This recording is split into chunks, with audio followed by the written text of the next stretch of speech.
Bonjour à tous, bienvenue dans cette nouvelle vidéo où je vais essayer de vous présenter 6 exercices pour s'améliorer en lecture rapide et notamment se focaliser sur la subvocalisation. J'ai vu que c'est quelque chose que vous m'avez pas mal demandé en commentaire et je pense que c'est vraiment une des techniques les plus difficiles en lecture rapide et c'est la première, c'est ça le problème. L'idée de cette vidéo, c'est vraiment vous présenter des méthodes, des exercices assez variés que vous pouvez faire à peu près partout. Je vais vous mettre en vidéo, en pratique, comment moi je me suis entraîné à la subvocalisation pour que vous voyez comment sur un bouquin ça donne. Et évidemment, je vous conseille vivement de revenir à cette vidéo pour réutiliser ou revoir d'autres exercices que vous n'avez pas forcément eu le temps de pratiquer. Donc si vous voyez que vous avez utilisé plutôt un exercice et qu'en fait au bout d'un moment vous arrêtez de progresser, n'hésitez pas à revenir à la vidéo et en essayer d'autres.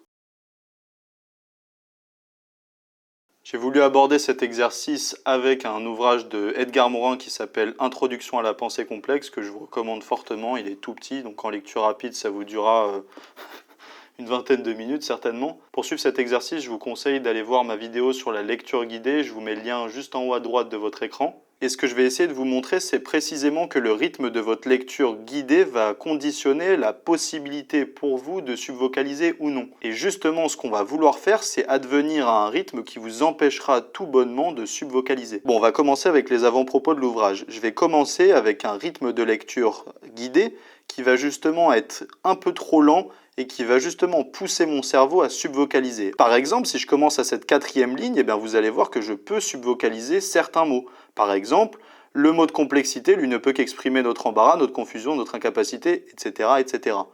Et c'est là où on se rend compte que, à ce rythme-là, il est très difficile d'arrêter de subvocaliser parce que c'est simplement l'habitude qu'on nous a donnée. Passons maintenant à un rythme qui, à mon sens, est plus difficile pour subvocaliser, mais qui, en fait, va vous faire subvocaliser que sur certains mots. Si à votre rythme de lecture guidée, vous pouvez encore subvocaliser sur certains mots, c'est que ce n'est pas encore le bon rythme. On en arrive donc à l'objectif de vitesse de lecture guidée qu'on veut avoir. Moi, je me souviens, c'était à peu près le rythme que j'avais quand j'ai commencé. C'est celui-ci. Ici, il est tout simplement impossible pour moi de m'arrêter sur un mot et d'avoir le temps pour moi de me le dire. Sinon, je perds tout simplement le fil de ma lecture. Maintenant que vous avez compris qu'à un certain rythme, vous pourrez subvocaliser et qu'à un autre rythme, vous ne pourrez tout simplement pas le faire, vous comprenez l'importance de moduler votre rythme de lecture guidée. J'insiste vraiment sur cet exercice avec une idée qu'il faut avoir en tête, c'est que c'est galère au début la lecture guidée. N'hésitez pas, n'ayez pas peur de ne pas comprendre ce que vous lisez, c'est normal à ce rythme. Gardez simplement ce rythme, n'ayez pas peur de ne pas comprendre, c'est normal, ça va durer plusieurs minutes, peut-être plusieurs dizaines de minutes, mais petit à petit vous comprendrez de plus en plus les mots-clés des phrases. Et quand vous en êtes arrivé à un rythme assez rapide et que vous commencez à comprendre la plupart des mots-clés, n'hésitez pas à réaccélérer à nouveau. Passons maintenant au deuxième exercice qui va être la lecture en groupement de mots. Comme je vous l'ai déjà dit, à l'école, on nous a appris cette mauvaise manière, en tout cas cette lecture traditionnelle qui consiste à lire mot à mot. On vous a fait cet exercice où on mettait le crayon sous chaque mot et on vous disait de lire tout ce qui se passe juste sur le crayon. Ce que ça a fait, c'est que ça nous a vraiment restreint à nous concentrer que mot à mot, même pour des mots qui ne sont pas forcément importants, comme le, juste ici, des, etc., etc. Cet exercice va vraiment consister à se focaliser uniquement sur des groupements de mots. Donc ça peut être 2, 3, 4, 5 mots. L'idée, c'est qu'ils contiennent toujours un, voire deux mots-clés dans chaque groupe de mots. Prenons pour exemple cette première ligne. Nous avons acquis des connaissances inouïes sur le monde. Pour moi, si vous faites l'exercice du groupement de mots que je vous conseille vraiment, vous allez voir qu'il y a 3 groupements de mots dans cette phrase. Et en fait, dans chaque ligne, d'une certaine manière, vous en trouverez toujours 2, 3 ou 4.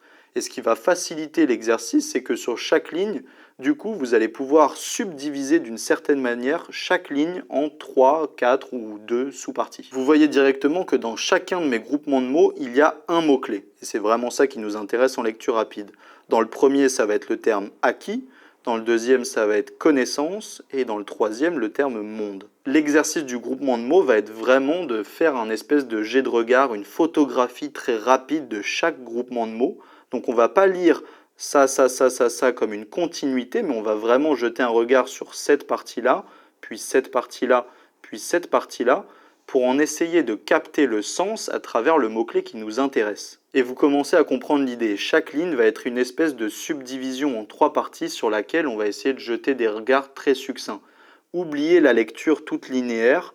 Ce qu'on va faire, c'est vraiment paf, paf, paf. Encore une fois, c'est la vitesse à laquelle vous allez faire cet exercice qui va vous permettre d'arrêter de subvocaliser. Pensez toujours à cette subdivision des lignes en 3 parties distinctes et concentrez votre vision en termes de groupement de mots et non pas mot par mot pour justement capter le sens de ces groupements de mots, aller donc plus vite et empêcher votre subvocalisation.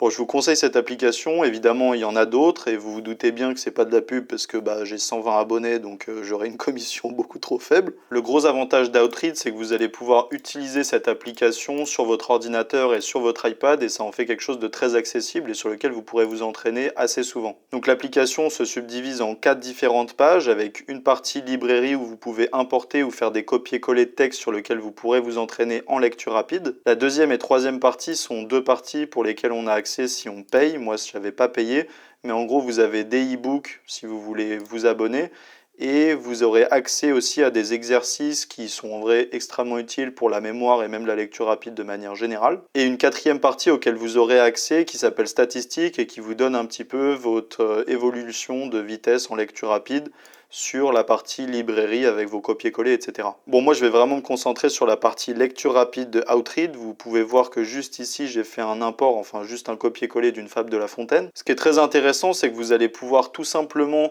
ici dans la partie préférences moduler la vitesse à laquelle vont apparaître les mots à l'écran.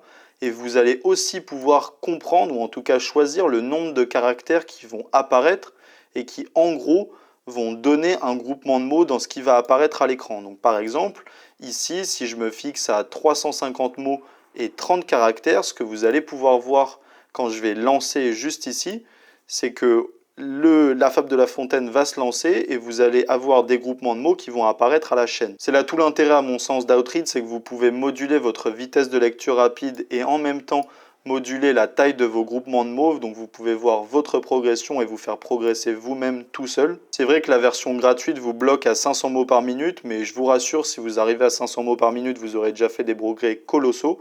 Et évidemment, je vous invite, même si encore une fois ce n'est pas du tout une pub, mais à essayer la version payante. Je crois qu'il y a une semaine de gratuite sur laquelle vous pouvez vous donner à fond si vous voulez. Évidemment, vous aurez une vitesse de lecture qui sera illimitée et vous aurez accès à l'entièreté de leur bibliothèque en ligne. Franchement, allez-y, foncez, elle est vraiment hyper intéressante cette application, elle vous donne vraiment une idée de comment ça fonctionne la lecture rapide, vous pouvez vraiment vous mettre un rythme assez poussé. Voilà, l'application est vraiment gratuite, je vous la conseille, même si ça peut sembler un petit peu difficile de passer d'une lecture rapide sur écran à un livre, moi j'en ai vraiment éprouvé aucune difficulté et je pense que c'est assez simple, mais simplement ça va vous permettre de mieux comprendre l'idée de régulation et de rythme de vitesse de lecture rapide. Bon, passons maintenant au quatrième exercice. Il est très bien à mon sens pour débuter. La subvocalisation, comme je l'ai déjà expliqué, c'est vraiment le fait de se dire avec cette petite voix qu'on a dans nos têtes le mot qu'on est en train de lire. Et en fait, ce qu'on vous dit souvent en lecture rapide, c'est que l'objectif, c'est de bloquer cette petite voix, c'est-à-dire de la rendre quasiment absente, ne simplement plus qu'elle existe. Mais évidemment, couper totalement cette voix, c'est extrêmement difficile puisque ça fait des années, voire des dizaines d'années que vous l'avez toujours en tête dès que vous lisez, c'est-à-dire plusieurs fois, des centaines de fois par jour. Ce qu'on va faire, c'est que plutôt que de viser l'absence d'une voix, on va remplacer cette petite voix que vous avez tout le temps quand vous lisez par une autre voix. Bon, vous allez voir, ça semble assez débile, mais en fait, ça fonctionne extrêmement bien. En fait, ce qu'on va essayer de faire, c'est justement remplacer les mots que vous êtes en train de lire quand vous subvocalisez par un mot que vous allez répéter. Je pense même que d'ailleurs c'est plus utile de le faire avec un son ou même une onomatopée qu'on va chercher en fait à se répéter constamment. Par exemple, pour l'onomatopée, vous pouvez simplement vous dire que dans votre tête, quand vous êtes en train de lire, vous allez vous forcer à vous répéter en boucle, ou en tout cas continuer une note toute simple. Bon, je crois que vous m'avez compris, l'idée c'est de ne pas le faire à voix haute, mais de le faire avec votre subvocalisation pendant que vous êtes en train de lire, et de vous garder une onomatopée comme ou comme ça, pendant longtemps, simplement parce que ça va remplacer les mots que vous voulez vous lire. Bon, pour être honnête, vous n'êtes pas obligé de garder ce ou ce comme ça, vous pouvez choisir votre truc, vous pouvez même vous mettre une chanson des Bee Gees si vous voulez, il n'y a pas de problème. Et c'est là toute l'efficacité de cet exercice qui semble un peu débile, mais qui est en fait d'une efficacité sans nom. En fait, c'est ça qui est pas mal avec cet exercice, c'est qu'il est tout simplement imparable, bon, sauf si vous êtes, je sais pas, ventriloque ou schizophrène, parce qu'en fait, La subvocalisation, elle sera tout simplement bloquée parce que vous aurez déjà une subvocalisation en train de se faire, mais sur un mot constant. Et ce mot ou cette onomatopée, en fait, elle n'est pas si dérangeante, surtout si c'est une onomatopée, c'est ce que je vous conseille, parce que avoir un pendant qu'on lit,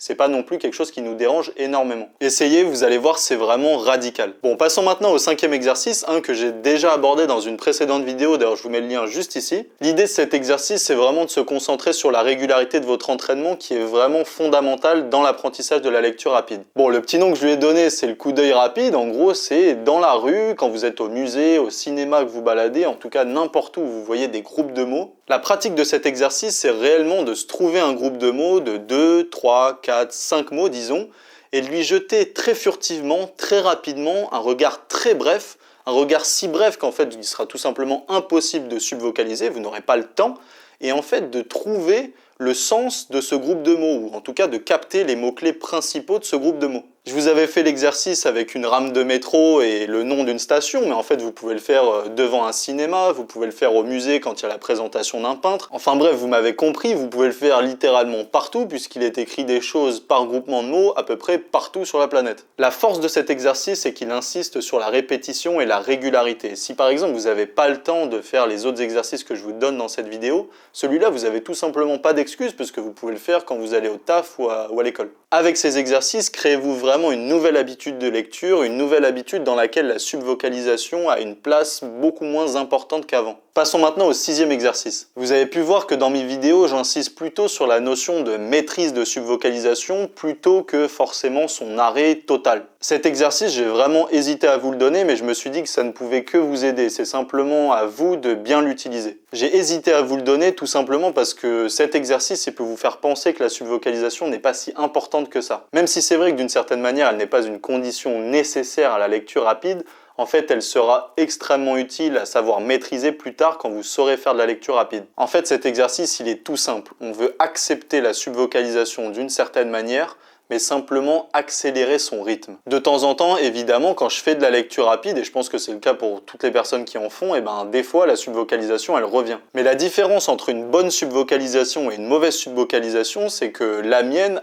grâce à de l'entraînement, elle est beaucoup plus rapide que certainement la moyenne des personnes qui font de la subvocalisation. D'ailleurs, vous l'avez certainement vu quand vous vous êtes entraîné sur Outread, il y a évidemment des moments où quand vous faites passer les mots à une vitesse assez rapide, des fois vous subvocalisez. Ce 6e exercice consiste simplement à accepter que la subvocalisation n'est pas une fatalité et qu'en fait c'est le rythme à laquelle vous subvocalisez qui est important. Et je crois que justement vous commencez à comprendre pourquoi je voulais partager cet exercice. C'est qu'en fait il est vraiment à double tranchant parce que d'une certaine manière, il peut vous conforter à penser que la subvocalisation, qui de base est une erreur ou en tout cas quelque chose dont on veut se débarrasser en lecture rapide, c'est en fait quelque chose qu'on peut d'une certaine manière garder avec soi. Et sur cet exercice, je veux vraiment insister sur le fait que, à mes yeux, il consiste en une transition. Pour ceux qui galèrent vraiment avec la subvocalisation, essayez-le, mais cherchez surtout à vous en débarrasser le plus rapidement possible après. Bon voilà, je vous fais une dernière remarque parce que je pense que c'est elle qui est en fait la plus déterminante. J'essaie vraiment de le marteler pour que vous le compreniez parce que c'est ça qui freine les gens à apprendre la lecture rapide. C'est tout simplement que ce qui va faire votre capacité à vous améliorer, c'est vraiment la régularité et la répétition dans le temps. En fait, c'est précisément ça. Les exercices doivent être vraiment quotidiens. J'ai essayé de me donner un peu de mal à vous faire cette vidéo avec des exercices que vous pouvez faire partout, à tout moment. Même si c'est 5 minutes par jour, croyez-moi, vous faites d'énormes progrès. Continuez simplement. Dans quelques jours ou dans quelques semaines, à ce rythme-là, vous vous en serez débarrassé. Bon voilà, on arrive à la fin de cette vidéo. J'espère vraiment qu'elle vous a plu. Je suis convaincu qu'en fait, chacun de ces exercices peuvent vous faire progresser. N'hésitez surtout pas à y revenir et à en essayer d'autres. Continuez, pensez à la régularité de l'exercice. C'est vraiment ça la clé. Ne lâchez pas. Et surtout, donnez-moi vos retours en commentaire. J'aimerais vraiment savoir si vous progressez ou si vous avez des difficultés. N'hésitez pas, je vous répondrai le plus rapidement possible. Merci encore d'avoir regardé cette vidéo.